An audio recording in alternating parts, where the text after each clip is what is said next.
All right. Good morning, Chair Postman, Member Garrett, and staff. Recording has begun. Good morning, everybody. We will call to order the Washington State Liquor and Cannabis Board meeting for Wednesday, March 16th, 2022. Our first item is to approve the meeting minutes from our March 2nd meeting. Motion to approve those? I move approval of the March 2nd board meeting minutes. Great. I will second, and those are approved. And we'll move to alcohol-related rulemaking and timelines update with Audrey Vasek, the Policy and Rules Coordinator. Good morning, Chair Postman, Member Garrett. Thanks for the opportunity to be here today. You bet. Good morning. Morning. I think I'll go right ahead and go to that rule proposal, if that's okay with you, the CR 102 rule proposal related to axe throwing at liquor license premises. Perfect. Yes, please. Okay, so for background, axe throwing has become increasingly popular as an activity that businesses would like to offer in combination with alcohol service. However, our current rules do not provide a framework to address the public health and safety concerns that arise when alcohol service is combined with axe throwing. So this CR 102 rule proposal was designed to address these concerns while providing flexibility and consistency for licensed businesses. The proposed rules were developed through a collaborative rule development process that considered input from public health and prevention groups, axe throwing businesses, liquor licensees, and other interested members of the public. The agency held a virtual stakeholder engagement listen and learn session on February 3rd from 10 to 12 to gather public feedback and suggestions for revisions. At a peak, there were 65 individuals in attendance, and the feedback we received during the listen and learn session is provided as an attachment to the CR 102 memo. The memo also describes how public feedback was incorporated into the proposed rules. For example, in response to feedback, we heard that the rule proposal adds a definition for barriers and clarifies the purpose of those barriers. In summary, the proposed rules would require licensees that offer axe throwing to create a safety operating plan. And this operating plan would include two main components. One, protocols for monitoring patron intoxication and consumption of alcohol. And two, a floor plan designating consumption areas where alcohol is allowed and axe throwing areas where alcohol is not allowed. The proposed rules would require these axe throwing areas to have barriers to keep them separate from the designated alcohol consumption areas and to prevent axes from traveling outside of those areas. There aren't any requirements that businesses use specific methods or materials to comply with those barrier requirements. The proposed rules also outline how to request a change in safety operating plan and include a reference to penalties for non-compliance. The CR 102 form also includes estimated costs of compliance to meet Regulatory Fairness Act requirements, and we do not anticipate the rule proposal will impose more than minor costs on businesses, as that term is defined in the Regulatory Fairness Act. In terms of timeline, if the board approves the CR 102 package today, I will file it with the Code Revisor's Office and the formal public comment period will open. The public hearing will be set for April 27th, 2022. And after that public hearing, if no substantive changes need to be made to the proposed rules, the CR 103 and final rules could be filed on May 11th at the earliest, which would mean the rules would go into effect 31 days later on June 11th. So that concludes my presentation and my request to approve the CR 102 package. Please let me know if you have any questions. No questions for me. I think more come than question. I'll be really interested to see what kind of turnout we get for the public hearing and what we hear from people. I know it's been somewhat limited, although frankly more than you would think, given how few of these operations we've heard from. But it is interesting to me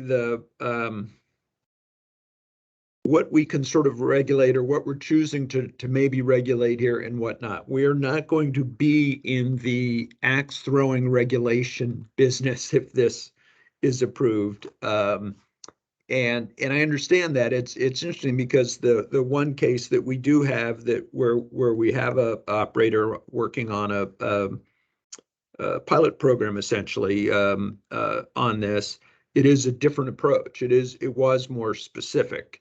I'm remembering that right? Yes, Ms. Vasek. Correct, yeah, and Yeah, businesses would okay. still have the opportunity to be more specific in their safety. Yeah, safety and plans.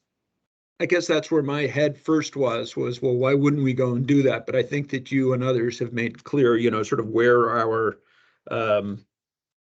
what our wheelhouse is and what it's not, and what it would mean if we're actually out trying to regulate whether that axe handle is wood or metal or the floor is made of this. So anyhow, it all still is a little bit um, unclear to me what exactly this should look like in the end.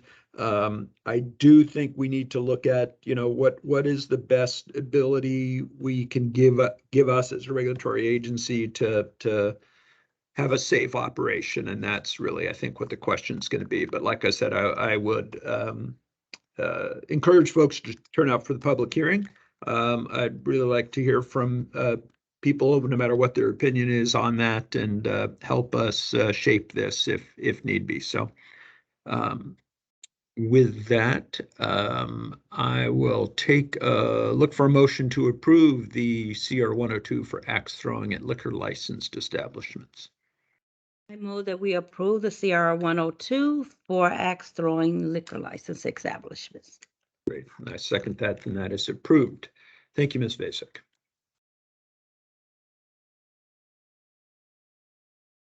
Which brings us to our general public comment period for the board. A couple of reminders. One, this meeting, like all our meetings, are recorded. After I call your name, it may take a second to get you connected. We will be patient, so please be patient as well till you're seen and heard. When you do, state your name and affiliation for the record. Everybody will be given 4 minutes. At 3 minutes and 30 seconds, Dustin Dixon will step in as politely as he can to let you know that you just have 30 seconds left. And then when that 30 seconds is up, we're going to require you to finish up right away. So with that, the first person I have signed up on my list is Christopher King.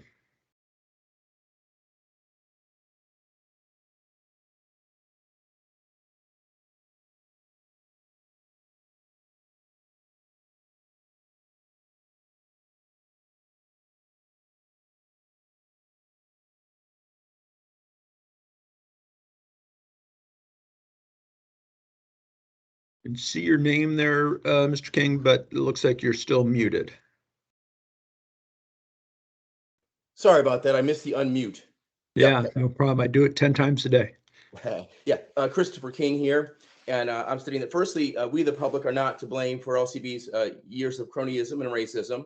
On the testing issue, in terms of us being reasonable with you guys, I, along with John Novak and Ms. Hall, are in federal litigation, as you all know.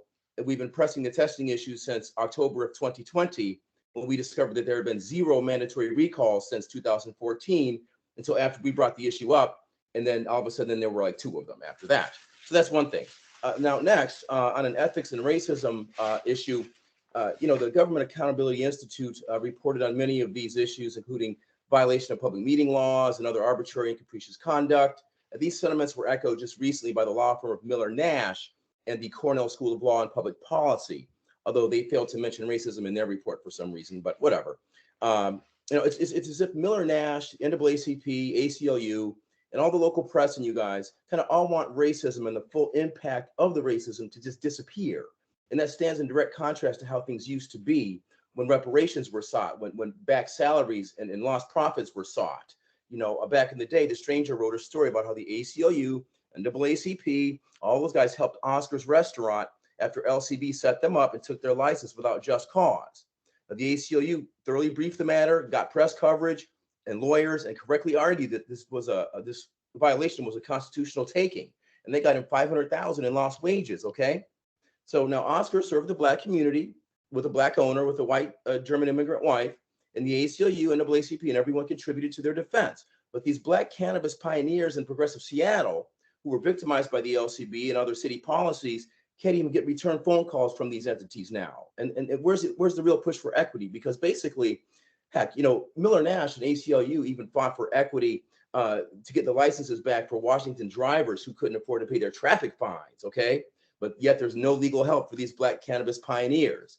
And this is important because one of the top cannabis lawyers here around here, Michael Reed, specifically told Kevin Shelton and his brother that they have a strong case to argue under the grandfather clause for ongoing lost profits, just like Oscars, okay? And Mike Isai even stated last week or two that medical was not supposed to be subjugated out of existence, but that's what y'all did. And in the process, you gave licenses to entities like the Khalifa folks, the Widmers, you know, even when your own lawyer, Anya Anderson, and the Department of Administrative Hearings and the Federal Tax Court all indicated that the husband and wife, as principals, okay, were both architects of fraud. And there were $4.5 million in judgments against them that I posted it, and it's in the record as well.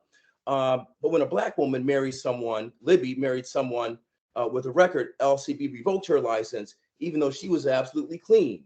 Okay, so where's the equity in that? All right, it's like if you're white and you have a pulse, if they like you, you're in. Now, I know some white folks who didn't get treated properly by you guys either. You know, a lot of guys were original medical as well, because they shouldn't have been wiped out. And if Michael Reed says that, then guess what? Michael Reed might have to be subpoenaed as to why, in his professional legal opinion, as a local licensed attorney, he felt that there was a strong argument under the grandfather clause. But you see, that's like the third rail when we talk about this discourse, because we're not allowed to talk about that anymore. Even though I remember when the whole equity movement started. Christopher, you have 30 seconds. Thank you. That was part of the conversation. But now it's evaporated. We can't get media to talk about anything. You know, where's the real equity in any of this? If you look at Oscars to now, and then you compare what happened with the Widmers and Khalifa to what happened to Libby, and it doesn't, Libby Haynes, it doesn't make any sense. And so we're all wondering, how could we trust you now? And we're looking forward to seeing some licenses being issued. It's been a long time, folks. Thank you. Thank you. And then the next person signed up is Libby Haynes Marshall. Rocket girl. Can you guys see me okay? Indeed, we can see you Hi. and hear you. Good morning. Hi, so I am Libby Haynes, actually Libby Haynes Marcel, and I'm the person that he's talking about that was discriminated against as far as a license. I actually won a lottery, and because my husband was incarcerated, they denied me. I tried to resolve that issue that they were having at the time, and they just would not do anything to help me. They did nothing. And so I'm here standing before you guys, hoping that now something can be done, because the reason why they denied me at the time, that reasoning no longer exists. You guys are giving people licenses now. You're not including the spouse. And so no one contacted me to right that wrong. So I'm going to go ahead and finish what I have to say, and then you guys can, hopefully someone will be contacting me and the rest of us to try to right these wrongs that have been done. Okay, so first, we the public are not to blame for LCB's years of cronyism and racism. On the testing issue, Mr. King, Mr. Novak, and Mr. Hall are all in federal litigation, as they have been pressing this since October of 2020. They discovered there were 0 mandatory recalls since 2014 until after they brought it up. Then there were 1 or 2 of them. It says next, on the ethical and the racism, the Government Accountability Institute reported on many of these issues, including violations of public meeting laws and other arbitrary and capricious conduct. It says these sentiments were echoed just recently by the law firm of Miller and Nash. It says in Cornell School of Law and Public Policy, although they failed to mention racism at all. It says, as of Miller Nash, the ACLU and the NAACP and local press all want racism and a full impact of the racism to disappear. That stands in direct contrast of how things used to be. Back in the day, the Stranger wrote a story about an ACLU and the NAACP helped Oscar's restaurant after the LCB set them up and took their license without just cause. It says the ACLU thoroughly briefed the matter and correctly argued that the violation was a constitutional taking and got him $500,000 in lost wages. Now Oscar served the Black community with Black owner, you know, and his wife was German immigrant. It says, and the ACLU, NAACP, and everyone contributed to their defense, but these Black cannabis pioneers in progressive Seattle who were victimized by the LCB can't even get return phone calls. So where is the push for equity now? It says Miller Nash and the ACLU even fought for licenses of Washington state drivers who couldn't afford to pay their traffic fines, but there's no legal help for Black cannabis pioneers. It says furthermore, one of the top cannabis lawyers around here, Michael Reed, specifically told Kevin Shelton and his brother that they have a strong case to argue under the grandfather clause. And last week, Mike Essay even stated that medical was not supposed to be subjudicated out of existence, but that's what you guys did.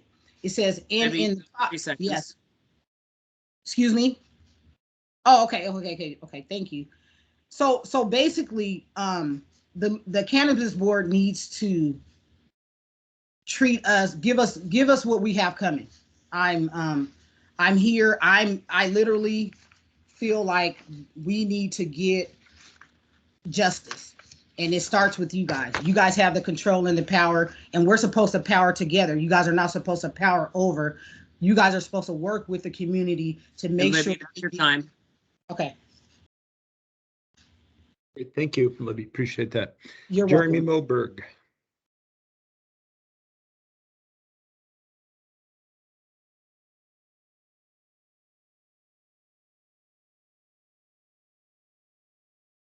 Morning, Jeremy. Can you hear me? You bet. Good morning, Board Member Postman and Garrett. Thanks for the opportunity to comment this morning. I just wanted to make some general comments about what I've been hearing from the cannabis industry on the producer's side.